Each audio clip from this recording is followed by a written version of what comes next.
ये कहानी है नसीब बदलने वाला बैल। सेठ जी, मेहरबानी करके मुझे थोड़े पैसे दे दीजिए। मेरे पति की तबीयत बहुत खराब है। अगर आज उन्हें दवाइयाँ नहीं मिली तो ना जाने क्या हो जाएगा। तरस खाइए सेठ जी हम पर।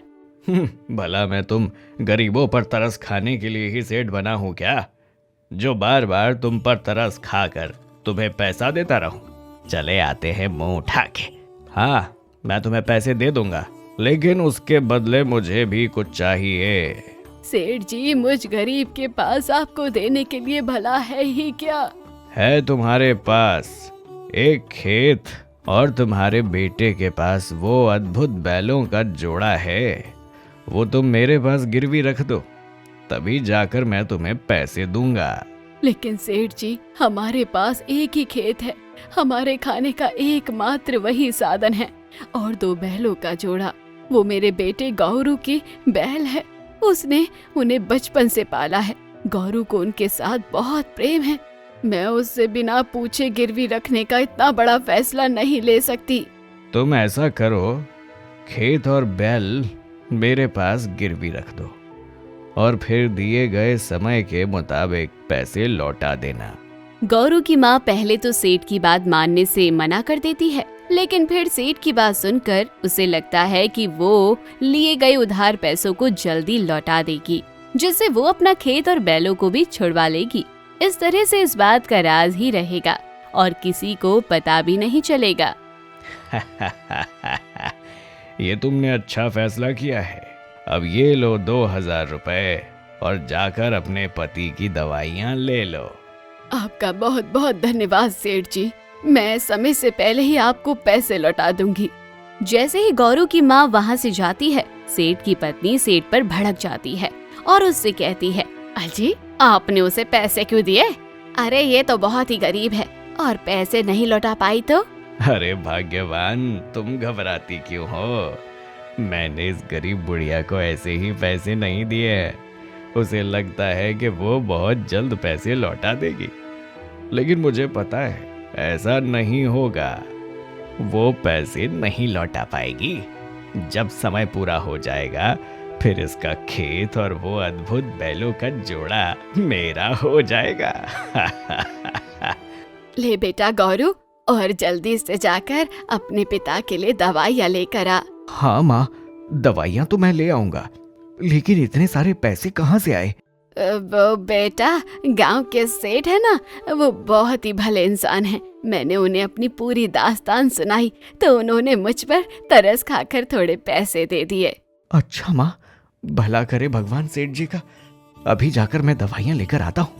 गौरू की माँ उसे गिरवी रखे हुए खेत और बैलों के बारे में कुछ नहीं बताती, क्योंकि गौरू को अपने खेत और बैलों से बहुत प्यार था। वो ये बात बर्दाश्त नहीं कर पाता। ये लो माँ, मैं दवाइयाँ लेकर आ गया हूँ। तुम पिताजी को दवाई खिला दो।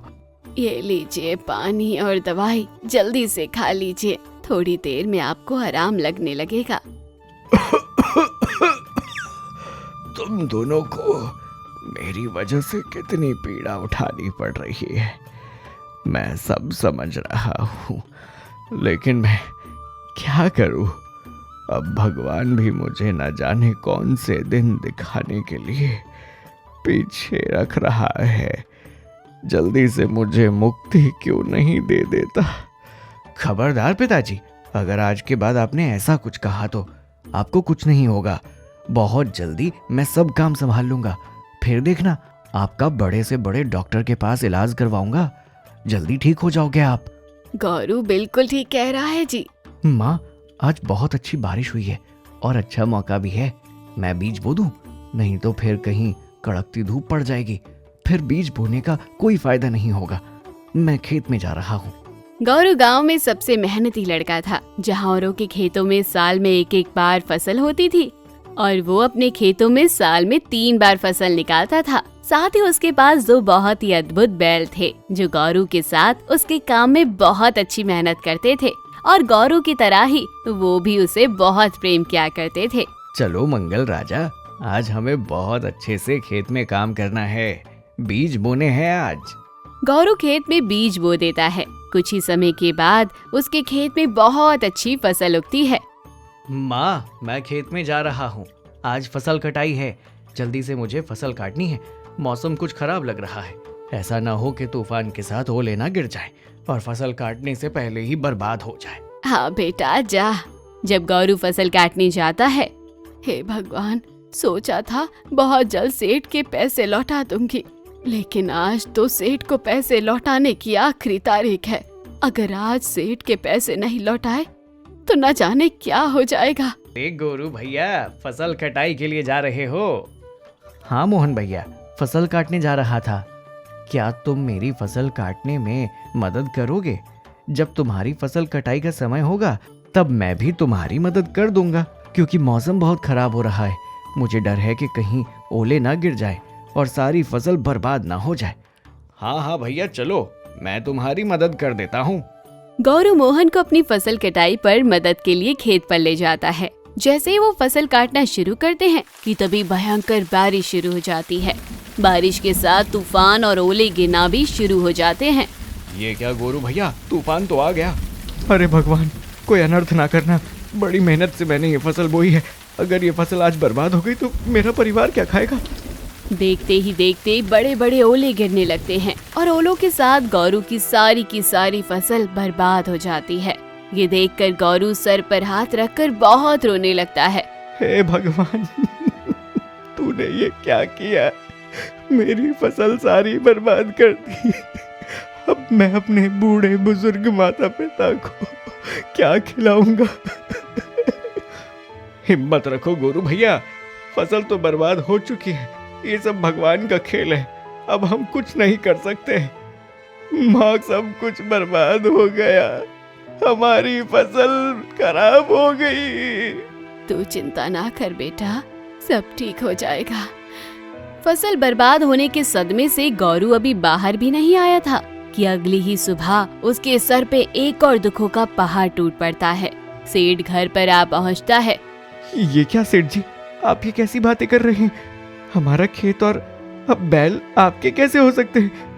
ये तो तुम्हारी माँ से पूछना चाहिए। ये देखो कागजात, जिस पर तुम्हारी माँ ने अंगूठा लगाया है, वो मुझसे अपने पति की दवाइयों के लिए उधार पैसे लेकर गई थी, जिसके बदले उसने अपना खेत और बैल गिरवी रखे थे। साफ साफ लिखा है कि समय से पहले पैसे देने होंगे। अगर समय से एक भी दिन ऊपर हुआ तो गिरवी खेत और बैल मेरे हो जाएंगे। नहीं सेठ जी, आप ऐसा नहीं कर सकते। हमारे पास खाने का एकमात्र साधन हमारा खेत ही तो है। जहाँ लोग इतनी मेहनत करके साल में एक बार फसल उगाते हैं, वहाँ मैं 3 गुना मेहनत करके साल में 2 बार 3 बार फसल उगाने की कोशिश करता हूँ, ताकि मेरे परिवार का पेट भरे। और मेरे दोनों बैल मंगल और राजा मेरी जान है। मैं उन्हें किसी को भी दे नहीं सकता सेठ जी। मुझे थोड़ा सा मौका दीजिए सेठ जी, बहुत जल्दी मैं आपके पैसे लौटा दूंगा। अरे गोरू, तुम इतने पढ़े लिखे हो कि ये पढ़ सकते हो कि पैसे लौटाने का समय अब खत्म हो गया है। ये सब तुम्हारी माँ को पैसे लेने से पहले सोचना चाहिए था। अभी खेत और ये दोनों बैल मेरे हैं। सेठ अपने आदमियों को बुलाकर जबरदस्ती गौरू के खेत पर कब्जा कर लेता है और उसके दोनों बैलों को जबरदस्ती वहाँ से ले जाता है। दोनों बैल गौरू को छोड़कर नहीं जाना चाहते थे। जाते समय दोनों बैलों की आंख में गौरू की तरह ही आंसू भरे थे। जबरन सेठ वहाँ से बैलों को ले जाता है। माँ, ये तुमने क्या किया? इस बारे में मुझे एक बार भी नहीं बताया। मुझे माफ कर दे बेटा, मैंने तुम्हें इसलिए नहीं बताया था कि तुम ये सब बर्दाश्त नहीं कर पाओगे। ये सब मेरी वजह से हुआ है। ना मैं होता और ना ही मेरे लिए तुम्हें इतने कष्ट उठाने पड़ते। नहीं पिताजी, आप चिंता मत कीजिए। कहते हैं ना, जिस तरह सुख हमेशा नहीं रहता, उसी तरह से दुख भी हमेशा नहीं रहता। हम भी यहाँ से बाहर निकल ही जाएंगे। मैं सेठ के पास जाऊंगा, उससे अपना खेत और अपने बैल वापस लेकर आऊंगा। एक के बाद एक मुसीबत का पहाड़ टूटने पर भी गौरू हिम्मत नहीं हारता। जो उसकी माँ सेठ से उधार पैसे लाई थी, उन पैसों को लौटाने के लिए गौरू एक जगह जाकर कड़ी मेहनत करता है और वहाँ से पैसे मिलने पर सीधा सेठ के पास जाता है। ये लीजिए सेठ जी, आपके पैसे पूरे 2000 हैं। आप मुझे बैल और मेरा खेत लौटा दीजिए। नहीं गोरू, अब बहुत देर हो गई है, अब सब मेरा हो चुका है, जाओ यहाँ से। सेठ ने खेत में अपने आदमी काम पे लगवा दिए थे और साथ ही बैलों की बैलगाड़ी भी बना दी थी। सेठ गौरू को घर से धक्के मार के निकलवा देता है, लेकिन गौरू फिर भी हिम्मत नहीं हारता है। अगले दिन फिर से आकर सेठ से वो खेत और बैल वापस मांगने की बात करता है। सेठ जी, मैं जानता हूँ आपको आपके पैसे समय से पहले नहीं मिले, उसके लिए मैं आपसे माफी चाहता हूँ, लेकिन अब तो मैं आपके पूरे पैसे वापस लौटा रहा हूँ। कृपा करके मुझे मेरा सब कुछ लौटा दीजिए। तुम्हें शर्म नहीं आती है? हर रोज आकर मेरे दरवाजे पर खड़े हो जाते हो। जब मैंने कहा ना कि तुम्हें कुछ भी नहीं देने वाला हूँ, निकल जाओ यहाँ से।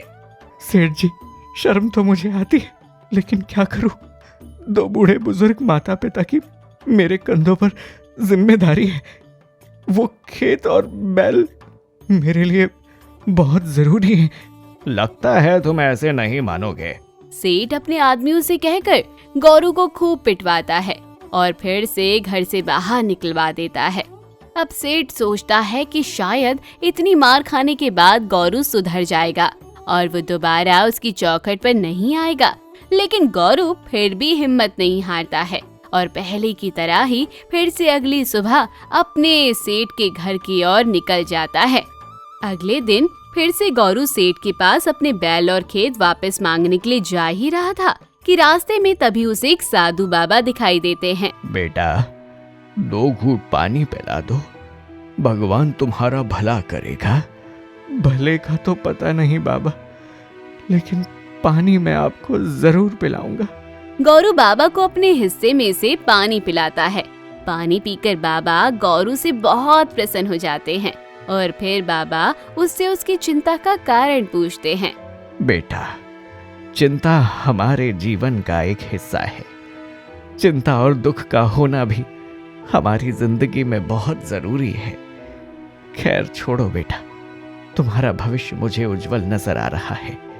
जो खेत अभी तुम्हारा नहीं है, थोड़े समय के बाद वो खेत और तुम्हारे बैल तुम वापस पालोगे। उसके बाद तुम्हारी किस्मत खुल जाएगी और खेत में ही एक छोटा सा हिस्सा है जिसको तुमने हमेशा बंजर रखा है। उसमें कभी तुमने फसल नहीं बोई। एक बार उसमें अपने बालों को जोत कर देखना, तुम्हारी सारी मुश्किलें वहीं खत्म हो जाएंगी। वहीं से तुम्हारे जीवन की एक नई शुरुआत होगी। गौरू बाबा के मुंह से अपनी भविष्यवाणी सुनकर हैरान हो जाता है।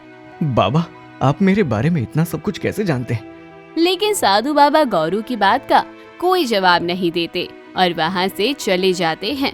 ये गोरू तो बहुत ही बेशर्म है। अरे रोज आकर मेरे दरवाजे पर भीख मांगने लगता है। ऐसा करता हूँ, अपने परिवार सहित कुछ दिनों के लिए ससुराल चला जाता हूँ। जब गोरू मुझे यहाँ नहीं पाएगा तो अपने आप यहाँ आना छोड़ देगा। सेठ गौरू से छुटकारा पाने के लिए अपने परिवार सहित गौरू के 2 बैलों की बैलगाड़ी बनाकर कुछ दिनों के लिए ससुराल चला जाता है। जब गौरू वहाँ पहुँचता है, उसे सेठ वहाँ नहीं मिलता। 2 दिनों से मैं यहाँ आ रहा हूँ, लेकिन सेठ जी का दरवाजा बंद मिल रहा है।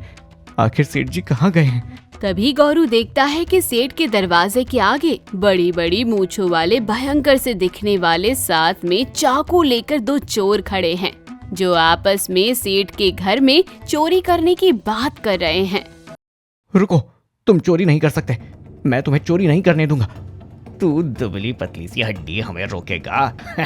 चाकू देख रहे हो हमारे पास कितने बड़े बड़े हैं। चुपचाप यहाँ से चला जा, वरना गर्दन काट के फेंक देंगे। गौरू चोरों को चोरी करने से रोकता है, जिसकी वजह से दोनों चोरों के साथ उसकी हाथापाई हो जाती है।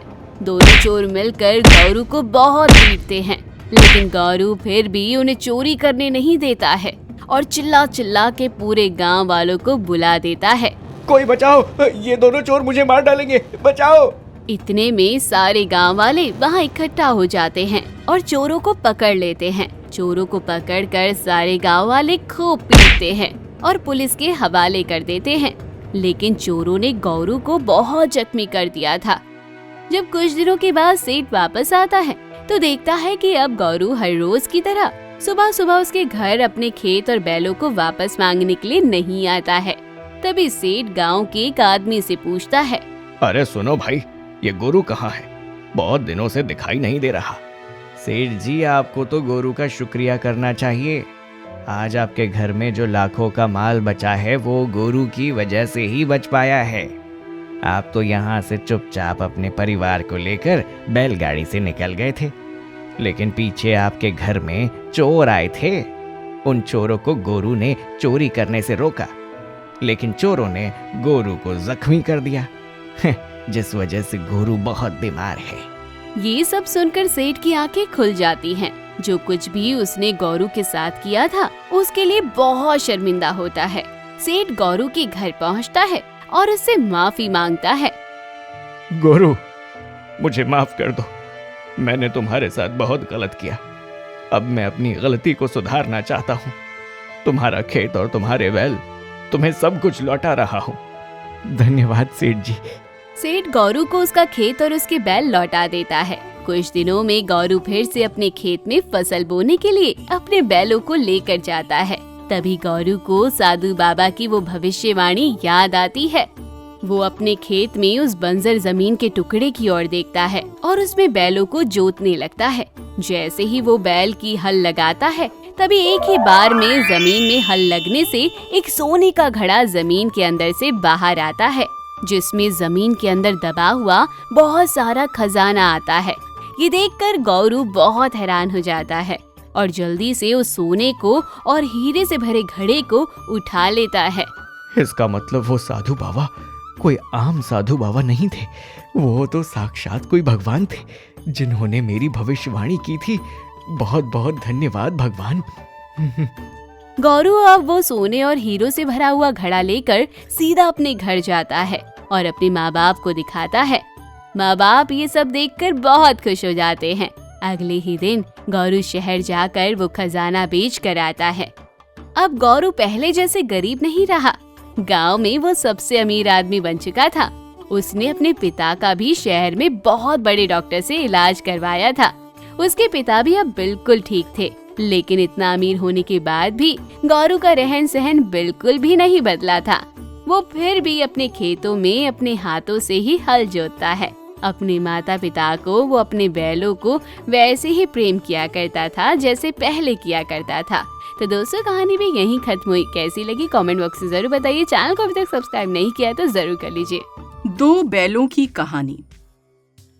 ये कहानी भीषण के दो जुड़वा बैलों की है जिनके नाम हीरा और मोती हैं। ये बैल अभी छोटे छोटे बछड़े हैं। थोड़े समय पहले इन बछड़ों की मां मर गई थी।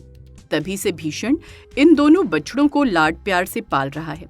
भीषण की पत्नी भीनावती ने हीरा और मोती को कभी पसंद नहीं किया। वहीं भीषण को दोनों के साथ अद्भुत प्रेम और स्नेह है। हीरा और मोती दोनों ही बहुत नटखट और शरारती बच्चे हैं। दोनों हमेशा शैतानी करते रहते हैं। उनकी इन्हीं शैतानियों को देखकर भीषण बहुत खुश होता है और आनंद लेता है। वहीं भीनावती बहुत गुस्सा करती है। हाय राम, हीरा और मोती, तुम दोनों कर्मजलों ने ये क्या कर दिया? मेरी सारी मेहनत को मिट्टी में मिला दिया। अरे भीनावती, क्यों इन दोनों नटखट बच्चों पर गुस्सा कर रही हो? क्या हुआ है? आओ देखो तुम्हारे नटखट बच्चों ने क्या किया है। मैंने चारे के ढेर लगा कर रखे थे और इन्होंने अपने सींगों पर उछाल उछाल कर सारे ढेर गिरा दिए हैं। अरे भीनावती, गुस्सा क्यों करती हो फालतू में? बच्चे हैं, ये शरारत नहीं करेंगे तो फिर कौन करेगा? और वैसे भी मुझे इनकी शरारतें और नटखटपन देखकर बहुत ही मजा आता है।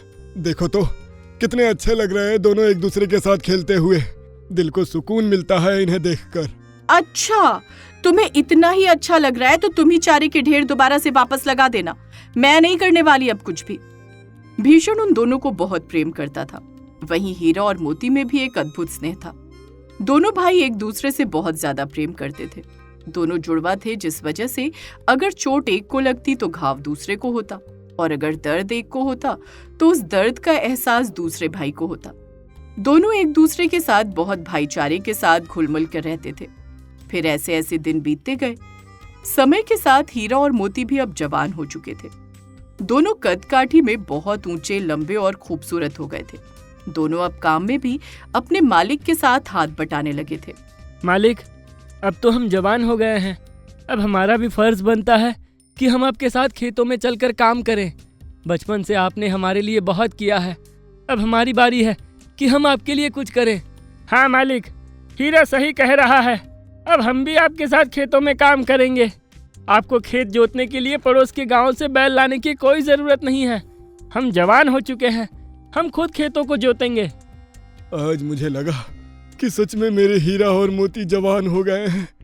देखा भीनावती, मैं ना कहता था कि हीरा और मोती बहुत समझदार है। देखो आज ये कितने समझदार हो गए हैं, मेरे साथ खेतों में काम करने के लिए तैयार हो गए हैं। तुम और तुम्हारे बैल एक ही जैसे हैं। जानवरों के साथ रहते रहते तुम भी जानवर बन गए हो। हाँ। भीनावती, ना जाने तुम कब समझोगी पगली। भीषण के साथ अब हीरा और मोती पूरा पूरा दिन खेतों में काम करते, खेत जोतते और इस काम से हीरा और मोती को बहुत सुख मिलता था कि वो अपने मालिक के लिए कुछ कर पा रहे हैं। साथ ही भीषण भी अपने दोनों बैलों से बहुत खुश था। मोती, मैं चाहता हूँ कि हल जिस ओर से भारी है उस ओर से आज मैं हल चलाऊंगा। नहीं हीरा, तुम ऐसा क्यों कह रहे हो? तुम जल्दी थक जाते हो क्योंकि बचपन में तुम्हारी एक टांग टूट गई थी। तुम हल्का हल्का भार उठाओ और हल्का भारी वाला भाग मैं उठाऊंगा। दोनों के स्नेह और प्यार की तो पूरे गांव में चर्चा होती ही थी, पर अब दोनों के काम की भी सारे गांव में चर्चा होने लगी थी। यही नहीं, अब दूर दूर तक हीरा और मोती की चर्चा हो रही थी कि जहां आम बैलों का जोड़ा दिन में 1 या 2 ही खेत जोत पाता है, वहीं हीरा और मोती एक दिन में 10-10 खेत जोत रहे हैं और अपने मालिक को इतना फायदा दे रहे हैं। ये सब देखकर भीनावती भी लालच में आ गई थी, लेकिन उसका ये लालच अपने घर के प्रति नहीं, बल्कि अपने मायके में अपने भाई के प्रति था। सुनिए जी, आज मैं जीवन में पहली बार आपसे कुछ मांगने जा रही हूँ। देखती हूँ आप मुझे दे पाते हो या नहीं। अच्छा, मांग के तो देखो। अरे सब कुछ तुम्हारा ही तो है। भीनावती भीषण से कहती है कि हीरा और मोती की जरूरत यहाँ से ज्यादा उसके मायके में उसके भाई को है, क्योंकि उसके भाई के इतने सारे खेत हैं और उसके भाई के पास कोई भी बैलों का जोड़ा नहीं है, जिस वजह से हर साल उसके खेत बंजर रह जाते हैं और उसके भाई के परिवार का भरण पोषण बड़ी ही मुश्किल से होता है। भीनावती चाहती थी कि भीषण अब हीरा और मोती को उसके भाई को दे दे, लेकिन ये बात सुनकर भीषण के दिल को जैसे किसी ने तीर लगाकर जख्मी कर दिया। ये बात भीषण को बिल्कुल भी अच्छी नहीं लगती है, लेकिन अपनी पत्नी से किए गए वादे के मुताबिक भीषण मजबूर था। हाँ, अब तो तुम इनकार करोगे ही ना, क्योंकि तुम्हें अपनी पत्नी से ज्यादा इन 2 बैलों से जो प्रेम है। ठीक है, मैं भी कह देती हूँ, अगर आज तुमने मेरी बात नहीं मानी तो मैं ये घर छोड़कर चली जाऊंगी। हाँ। भीनावती, मुझे तो यही समझ नहीं आया आज तक कि तुम्हें हीरा और मोती के साथ क्या दिक्कत है। पत्नी के आगे मजबूर होकर भीषण को भीनावती की बात माननी ही पड़ती है। हीरा और मोती को अपने साले जगदीश को सौंपना पड़ता है। मोती, ये कौन है और हमें बांध के कहाँ ले जाने की तैयारी कर रहा है? लगता है कि हमारा नया मालिक है, लेकिन मालिक ने ऐसा क्यों किया? हमें क्यों बेच रहे हैं? क्या हमसे कोई गलती हो गई? हीरा, हम ये घर नहीं छोड़ना चाहते जहाँ हमारा बचपन बीता है। इतनी अच्छी अच्छी यादें हैं इस घर में हमारी। मेरा दिल बहुत दुखी हो रहा है। मैं इस घर को नहीं छोड़ना चाहता हूँ, लेकिन आखिर ऐसी क्या बात हुई जो मालिक हमें किसी और को बेच रहे हैं? मैं अपने हीरा और मोती को जाता हुआ नहीं देख सकता। भीनावती, तुम ही हीरा और मोती को विदा करो। भीनावती बड़ी ही खुशी के साथ हीरा और मोती को वहां से अपने भाई के साथ भेज देती है और सोचती है कि बड़ी मुश्किल से दोनों बैलों से इतने लंबे समय के बाद छुटकारा मिला। शुक्र है भगवान का, इन दोनों बैलों से छुटकारा मिला। ये तो एक तीर से 2 निशाने हो गए। मेरे भाई के खेतों का काम भी हो गया और मुझे भी इन करम जलों से छुटकारा मिल गया। बड़े ही अड़ियल किस्म के बैल हैं। घर जाने में इतनी देर हो रही है और ये दोनों जैसे किसी राजा महाराजा का रथ बड़े ही आराम से लेकर चल रहे हैं। भीषण का साला उन्हें जल्दी चलने के लिए लाठी से खूब मारता है। जब लाठी एक पर पड़ रही थी तो दूसरे को अपने आप चोट लग रही थी और घाव हो रहे थे। दोनों चलने में अड़ गए, क्योंकि आज से पहले उन्होंने कभी भी किसी से मार नहीं खाई थी। जिंदगी में पहली बार उन्हें किसी ने इतना मारा था। जैसे तैसे दोनों को लेकर भीषण का साला घर पहुंचता है और एक छोटी सी गौशाला में बांधकर सूखी और थोड़ी सी घास दे देता है। मर गया। जिंदगी में पहली बार किसी ने इतनी मार खाई है। मोती दिखाओ तो तुम्हारे घाव कैसे हैं? नहीं हीरा, मैं ठीक हूँ। मुझे तो तुम्हारे घाव ज्यादा लग रहे हैं भाई। दोनों भाइयों को उस छोटी सी गौशाला में घुटन हो रही थी और दोनों घास भी नहीं खा रहे थे। ये लो, तुम दोनों के लिए मैं बची हुई सूखी रोटी लेकर आई हूँ। घर में इतना ही बचा था, इसीलिए मैंने सोचा कि तुम दोनों भूखे होगे तो मैं तुम्हारे लिए रोटी लेकर आ गई। जल्दी जल्दी खा लो, नहीं तो मेरा बेटा आ जाएगा और मुझ पर बहुत गुस्सा करेगा। हीरा, यह आदमी जो हमें इतना मार मार के यहाँ लाया है, ये तो अपने घर में भी बहुत क्रूर है। समझ में नहीं आ रहा कि हम यहाँ कैसे रहेंगे। हीरा, ऐसा करते हैं, हम यहाँ से भाग चलते हैं। हाँ मोती, मुझे मालिक की और घर की बहुत याद आ रही है। तुम सही कहते हो, हमें यहाँ से चले जाना चाहिए। चलो खूंटा तोड़कर भाग जाते हैं। हीरा और मोती खूंटे से रस्सी तोड़कर रात में भागकर अपने घर आ जाते हैं। सुबह जब भीषण हीरा और मोती को देखता है तो बहुत खुश हो जाता है। देखो भीनावती, हीरा और मोती लौट आए हैं। अरे ये दोनों मेरे वफादार बैल हैं। ये मेरे बिना नहीं रह सकते, ना ही मैं इनके बिना रह सकता हूँ। तुम इस बात को क्यों नहीं समझती हो? तुम क्या चाहते हो? मेरे भाई के खेत बंजर रहें? हमारा तो गुजारा जैसे तैसे फिर भी चल पड़ता है। हम खाने वाले सिर्फ 2 जने हैं। मेरे भाई को देखो, कितना बड़ा परिवार है। वो सारे भूखे मर रहे हैं। जमीन पूरी बंजर पड़ी हुई है। मैं कह देती हूँ, इन बैलों को वापस मेरे भाई के साथ भेजो। मैं अभी अपने भाई को बुला रही हूँ। पत्नी के आगे मजबूर भीषण हीरा और मोती को फिर से जगदीश के साथ भेज देता है। लेकिन इस बार हीरा और मोती ने सोच लिया था कि वो अब भागेंगे तो अपने मालिक के पास वापस लौट कर नहीं आएंगे, क्योंकि अगर वो लौट कर आए तो दोबारा फिर से उनके मालिक उन्हें इस क्रूर इंसान के साथ भेज देंगे। इसलिए दोनों ने सोच लिया था कि वो भागकर कहीं दूर चले जाएंगे। हीरा, मुझे तो बहुत गुस्सा आ रहा है। मुझे इस क्रूर इंसान के साथ जाने का बिल्कुल भी मन नहीं है। मेरा मन कर रहा है इसे अपने सींगों से उठाकर पटक के नीचे जमीन पर गिराकर मार डालूं। नहीं मोती, हम ऐसा नहीं कर सकते। ये है तो हमारे मालिक का साला, और इसे मारकर हम इंसानों जैसा गलत नहीं कर सकते। हमें इससे छुटकारा पाने के लिए कोई दूसरा रास्ता देखना पड़ेगा। जगदीश हीरा और मोती को जैसे तैसे लेकर घर पहुंचा। इस बार उन्हें एक मजबूत मोटी रस्सी के साथ बांध देता है, जिससे कि हीरा और मोती भाग न सके। भाई देख तो, कितनी मजबूत रस्सी से बांधा है हमें। अब हम यहाँ से कैसे भागेंगे? इतनी मजबूत रस्सी को हम नहीं तोड़ पाएंगे। हाँ हीरा, तू सही कह रहा है। अब तो भगवान ही हमारी मदद कर सकते हैं। तभी रात में छुपते छुपाते जगदीश की माँ हीरा और मोती के पास रोटी लेकर आती है और उन्हें पुचकारती हुई कहती है, खा लो मेरे बच्चों, जल्दी से रोटी खा लो। मैं जानती हूँ मेरा बेटा तुम पर बहुत अत्याचार कर रहा है। तुम यहाँ से भाग गए थे ना, तो इसलिए उसने तुम्हें मोटी रस्सी से बांध दिया है ताकि तुम दोबारा भाग न सको। अब वो तुम्हें नकेल डालने की बात कर रहा है।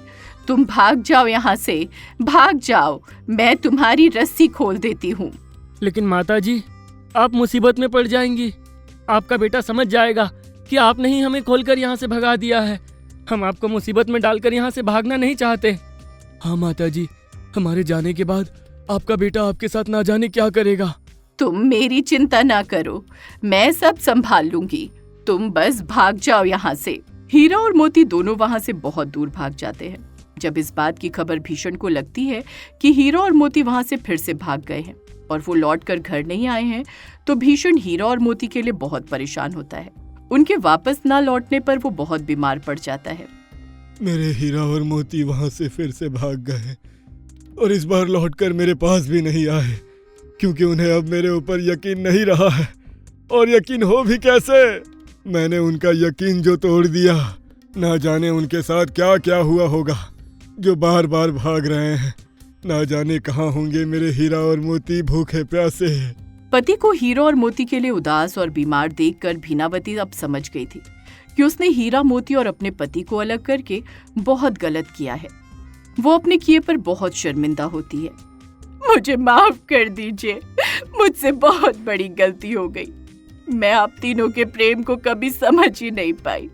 ये जानवर होकर इतने समझदार थे और मैं इंसान होकर इतनी बददिमाग। मेरे भाई ने ना जाने उनके साथ क्या क्या किया होगा जो वो वहां से फिर से भाग गए। मैं चाहती हूँ कि आप हीरा और मोती को ढूंढ कर ले आए। भीषण और उसकी पत्नी भीनावती ने हीरा और मोती को बहुत तलाशने की कोशिश की, लेकिन वो दोनों कहीं भी नहीं मिले। तभी गांव के एक आदमी से भीषण को खबर मिलती है कि दूसरे गांव में 2 बैलों को खेतों में फसल की चोरी करते हुए पकड़ा गया है। भीषण और भीनावती बिना कुछ सोचे समझे उस खेत के मालिक के पास पहुंच जाते हैं, क्योंकि उन्हें पता था कि वो हीरा और मोती ही होंगे जो भूखे प्यासे इधर उधर भटक रहे होंगे और भूख के मारे किसी के खेत में घुसकर खेत की फसल खा रहे होंगे। पहले जो मेरे खेत की फसल तुम्हारे बैलों ने खराब की है उसकी भरपाई करो, फिर अपने इन 2 बैलों को वापस ले जाओ। भीषण खेत के मालिक की फसल की पूरी भरपाई करता है और फिर अपने हीरा और मोती से मिलता है और उन्हें मिलकर बहुत खुश हो जाता है। लेकिन हीरा और मोती अब अपने मालिक से पहले जैसे नहीं मिल रहे थे। वो अपने मालिक से मिलने में भी कतरा रहे थे। मेरे हीरा और मोती, क्या हो गया? तुम ऐसे अनजानों जैसा बर्ताव क्यों कर रहे हो मेरे साथ? अरे मैं तुम्हारा वही मालिक हूँ, भीषण, जिसने तुम्हें बचपन से पाला है। नहीं मालिक, हम आपके साथ नहीं जाएंगे। आप हमें फिर से घर ले जाकर उसी आदमी को सौंप दोगे जो हमें भूखा रखता है, इतनी छोटी सी गौशाला में बांधता है और ऊपर से मारता है। हमारा यकीन आपने तोड़ दिया है। हाँ मालिक, अब हमें आपके पास आते हुए भी डर लग रहा है। नहीं मेरे बच्चों, मुझसे डरो मत। जो गलती मैंने की है तुम्हें किसी और को सौंप कर, वो दोबारा अब कभी नहीं होगी। तुम दोनों मेरे पास ही रहोगे, मेरे घर में पहले की तरह। मैं तुम्हें अब कहीं जाने नहीं दूंगा। हाँ हीरा और मोती, मैं बहुत शर्मिंदा हूँ। मैंने तुम्हें बचपन से लेकर कभी भी पसंद नहीं किया, लेकिन आज मेरी आंखें खुल गई है कि तुम सबका प्यार सही था और मैं गलत थी। मुझे मेरी गलती का एहसास हो गया। अब मैं तुम्हें वापस घर ले जाने के लिए आई हूँ। चलो अपने घर चलो। हीरा और मोती अपने मालिक और मालकिन के मुंह से ये सब सुनकर बहुत खुश हो गए थे और खुशी खुशी अपने घर जाते हैं। भीषण अब अपने दोनों बैलों को पाकर बहुत खुश था। साथ में भीनावती भी हीरा और मोती की अपने पति के साथ मिलकर खूब सेवा करती है। प्यासी गाय और जादुई कुआं। जब मोहन छोटा था तभी उसके पिता की मृत्यु हो गई थी। अपने बचपन में ही उसने सब काम संभालना सीख लिया था, जिस वजह से उसकी पढ़ाई और उसका स्कूल भी छूट गया था। मोहन गांव के कुछ बड़े लोगों के साथ अपनी गाय को चराने के लिए जंगल चला जाया करता था और जब समय मिलता तो मजदूरी करके 4 पैसे कमाकर अपने घर का खर्च निकालता था। बेटा, मुझे माफ कर देना। मैं इतनी अभागी माँ हूँ कि अपने बच्चे को अच्छे से पाल भी ना सकी। मेरी वजह से तुम्हारा बचपन छिन गया। अगर मैं बीमार ना होती तो तुम्हें ये सब काम न करने पड़ते। तुम भी बाकी बच्चों की तरह स्कूल जाते और पढ़ाई करते। मेरा दिल उस समय बहुत दुखता है जब तुम मजदूरी करने जाते हो और गांव के अनपढ़ और गंवार लोगों के साथ गाय चराने जाते हो। अरे माँ, तुम व्यर्थ में ही चिंता करती हो। हमारी गरीबी सारी उम्र थोड़ी रहने वाली है। एक दिन देखना, तुम्हारा बेटा बहुत नाम कमाएगा और इस गांव में सबसे ज्यादा अमीर आदमी कहलाएगा। जीते रहो मेरे बच्चे। मैं तो कहती हूँ हर माँ को तुम जैसा बेटा ही नसीब हो। मोहन की उम्र के सभी बच्चे स्कूल जाते थे और आते जाते मोहन को चिढ़ाया करते थे, उसे गंवार और गरीब कहते थे। लेकिन मोहन बहुत ही बहादुर बच्चा था। उस पर किसी की बातों का असर नहीं होता था। वो बस इसी उम्मीद में था कि एक दिन वो बहुत बड़ा आदमी बनेगा और अपनी माँ का नाम रोशन करेगा। धीरे धीरे करके दिन बीतते गए। मोहन अब जवान हो चुका था, लेकिन मोहन में एक कला बहुत अच्छी थी। वो जब भी अपनी गाय को चराने जाता तो बहुत अच्छी बांसुरी बजाया करता था, जिसे सुनकर सारे जंगली पशु पक्षी खुश हो जाया करते थे और उसकी बांसुरी सुनकर उसके करीब आकर बांसुरी की धुन पर नाचा करते। फिर एक दिन की बात है, मोहन अपनी गाय गंगा को घास चराने के लिए जंगल के दूसरे भाग में चला जाता है, जो गांव से बहुत दूर था। वहां पर गांव का कोई भी आदमी आज तक नहीं गया था, क्योंकि उस ओर सारे लोग खूंखार और जंगली जानवरों से डरते थे। तभी चढ़ते चढ़ते गंगा को बहुत प्यास लगने लगती है। क्या हुआ गंगा, तुमने मुझे बांसुरी बजाने से रोक क्यों दिया? कोई बात है क्या?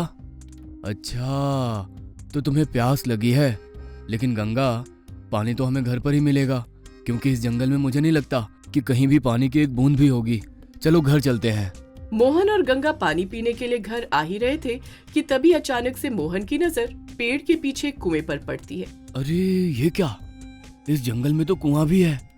आज तक इसके बारे में किसी को पता क्यों नहीं चला। गंगा चलो, चल के देखते हैं कि इस कुएं में पानी है भी कि नहीं। मोहन और गंगा कुएं के पास जाते हैं और देखते हैं कि कुआं तो पानी से भरा हुआ है। अरे गंगा, कुआं तो पानी से भरा है और देखो तो कितना साफ सुथरा पानी लग रहा है। ऐसा लग रहा है पानी पीने में भी बहुत ही अच्छा होगा। तुम रुको गंगा, मैं कुएं से पानी निकालने जाता हूँ और तुम पानी पीते जाना। जब मोहन कुएं से गंगा के लिए पानी निकाल रहा होता है तो वो अपनी बांसुरी को कुएं के किनारे पर रख देता है। गंगा को मोहन पानी पिला ही रहा था कि तभी अचानक से गंगा से मोहन की बांसुरी को धक्का लग जाता है और बांसुरी कुएं के अंदर गिर जाती है। ये देखकर मोहन बहुत दुखी हो जाता है। ये क्या गंगा, तुमने ये क्या किया, मेरी बांसुरी को कुएं में गिरा दिया। एकमात्र साधन था मेरे मनोरंजन का और वो भी कुएं में चला गया। अब मैं क्या करूंगा अपनी बांसुरी के बिना। माफ करना मालिक, गलती से हो गया। मैंने जानबूझकर आपकी बांसुरी पानी में नहीं गिराई। मोहन और गंगा बांसुरी के लिए उदास होकर जैसे ही वहां से वापस लौट रहे थे कि तभी कुएं से कुएं की देवी एक सोने की बांसुरी लेकर बाहर निकलती हैं और मोहन को देती हैं। ये लो बेटा, तुम्हारी बांसुरी। प्रणाम देवी, आप कौन है? और ये मेरी बांसुरी नहीं है।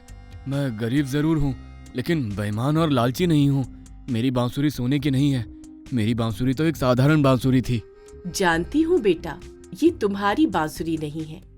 मैं इस कुएं की देवी हूँ और ये कुआं कोई मामूली कुआं नहीं है, यह जादुई कुआं है। इस जंगल की ओर कभी भी किसी ने आने का साहस नहीं किया।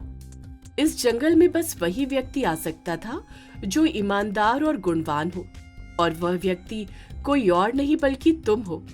मैं तुम्हें यह बांसुरी तुमसे प्रसन्न होकर दे रही हूँ और तुम इस कुएं में जो भी चीज डालोगे वह सोने की बन जाएगी।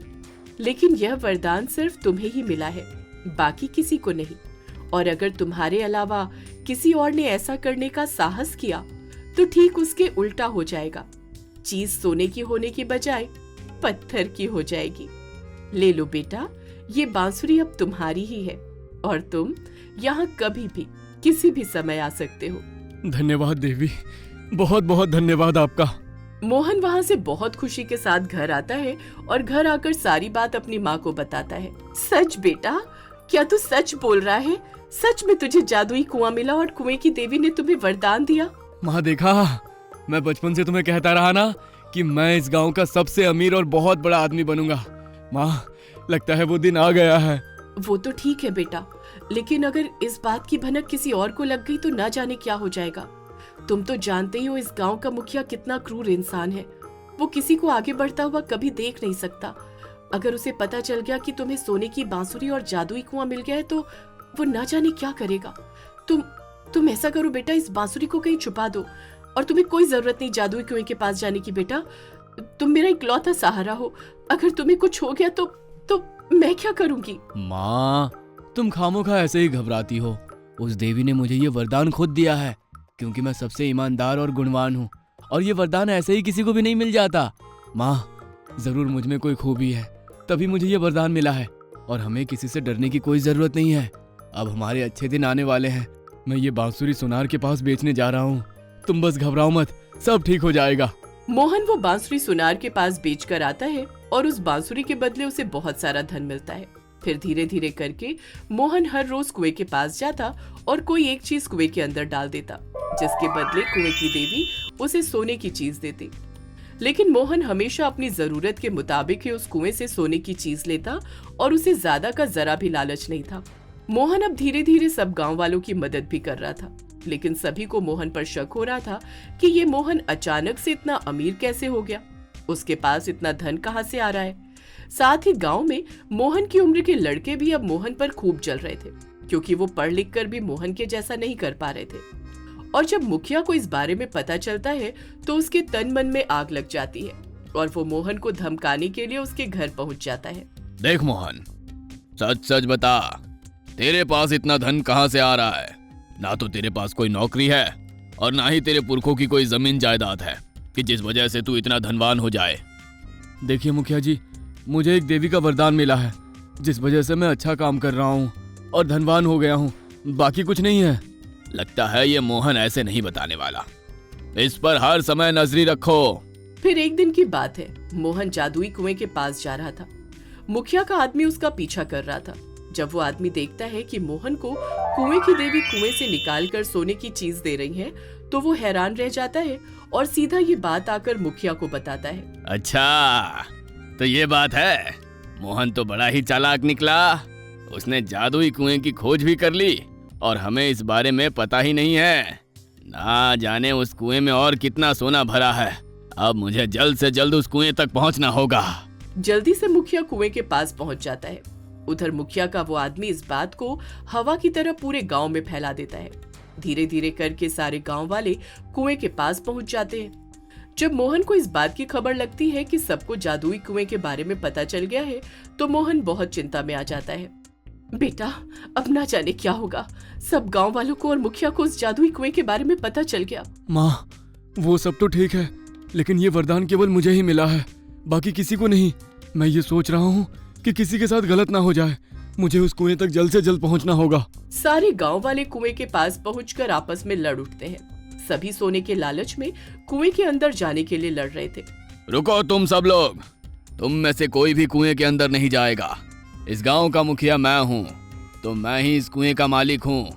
सब दूर हो जाओ, ये कुआं मेरा है और इस कुएं के अंदर सोना लेने पहले मैं ही जाऊंगा।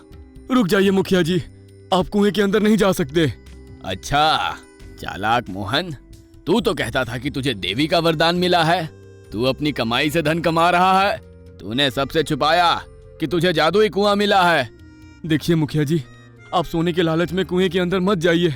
वहाँ आपको सोना नहीं मिलेगा, बल्कि उसका उल्टा हो जाएगा। तुम मुझे कुएं में जाने से नहीं रोक सकते। मैं कुएं के अंदर जाऊंगा और वहां से ढेर सारा सोना लेकर आऊंगा और फिर मैं दुनिया का सबसे अमीर आदमी बन जाऊंगा। रुक जाइए मुखिया जी, रुक जाइए। मोहन के लाख बार रोकने पर भी मुखिया नहीं रुकता और सोने के लालच में कुएं में कूद जाता है। मुखिया को सोना तो नहीं मिला, बल्कि खुद मुखिया इंसान से पत्थर बन जाता है। ये सब देखकर सारे गांव वाले डर जाते हैं और घबरा कर पीछे हट जाते हैं। किसी और को भी जाना है कुएं के अंदर सोना लेने? इसी बात का मुझे डर था। कब से मैं मुखिया जी को रोक रहा था कि कुएं के अंदर मत जाओ। सोना तो दूर की बात है, तुम पत्थर बन जाओगे, उल्टा हो जाएगा। लेकिन मुखिया जी ने मेरी एक भी बात नहीं मानी। यह वरदान केवल मुझे ही कुएं की देवी ने दिया था, बाकी किसी को भी नहीं। मोहन बेटा, मेरे पति पत्थर बन गए। तुम कुछ करो, मेरे पति को वापस ला कर दो। मैं उनके बिना नहीं जी सकती। काकी, मैं अब कुछ नहीं कर सकता। सब कुछ कुएं के देवी के हाथ में ही है। अगर वो मुखिया जी को ठीक कर दे तो मुखिया जी ठीक हो सकते हैं, वरना उन्हें दुनिया की कोई भी ताकत नहीं ठीक कर सकती। तभी कुएं की देवी प्रकट होती है। मोहन देवी को प्रणाम करता है और उनके आगे विनती करता है कि वो मुखिया की ये पहली और आखिरी गलती समझकर उसे माफ कर दे और मुखिया को वापस से पत्थर से इंसान बना दे। ठीक है मोहन, मैं मुखिया को वापस से पत्थर से इंसान बना देती हूँ, लेकिन ये पहली और आखिरी गलती होगी। इसके बाद अगर कोई गलती दोहराएगा तो वो पत्थर से कभी भी इंसान नहीं बन पाएगा। मोहन, ये वरदान सिर्फ तुम्हारे लिए ही है, बाकी किसी के लिए नहीं। कुएं की देवी मुखिया को वापस से पत्थर से इंसान बना देती है। मोहन, मोहन, तुम्हारा बहुत बहुत शुक्रिया। तुमने मुझे ठीक कर दिया। अब मैं कभी भी लालच नहीं करूंगा, कभी नहीं। इस तरह से अब सारे गांव वाले मोहन की बात को समझकर उसका साथ देने लगे। मोहन हर रोज अपनी और गांव वालों की जरूरत के मुताबिक कोई एक चीज कुएं में डालकर वहां से बदले में सोने की चीज लेता और अपनी और गांव वालों की जरूरत को पूरी करता। मोहन बहुत ही समझदार और सुलझा हुआ लड़का था। वो सबकी सहायता करता था। इस तरह से धीरे धीरे मोहन गांव का सबसे अमीर आदमी बन जाता है। बेटा, तू हमेशा कहा करता था कि एक दिन मैं बहुत बड़ा और अमीर आदमी बनूंगा। तेरी बात आज सच हुई। मुझे बहुत गर्व है बेटा तेरे ऊपर। माँ, अभी तो मुझे बहुत नाम रोशन करना है और गरीब लोगों की मदद करनी है, ताकि कोई रोटी के लिए ना तरसे और ना ही कोई भूख से मरे। जीता रहे मेरे बच्चे, जीता रहे। तुझे दुनिया की सारी खुशियाँ मिले। यदि आप ऐसी कहानियां और देखना चाहते हैं तो हमारे चैनल को सब्सक्राइब करें और बेल आइकन पर क्लिक करें, ताकि हमारी सारी नई वीडियोस आप सबसे पहले देख सकें।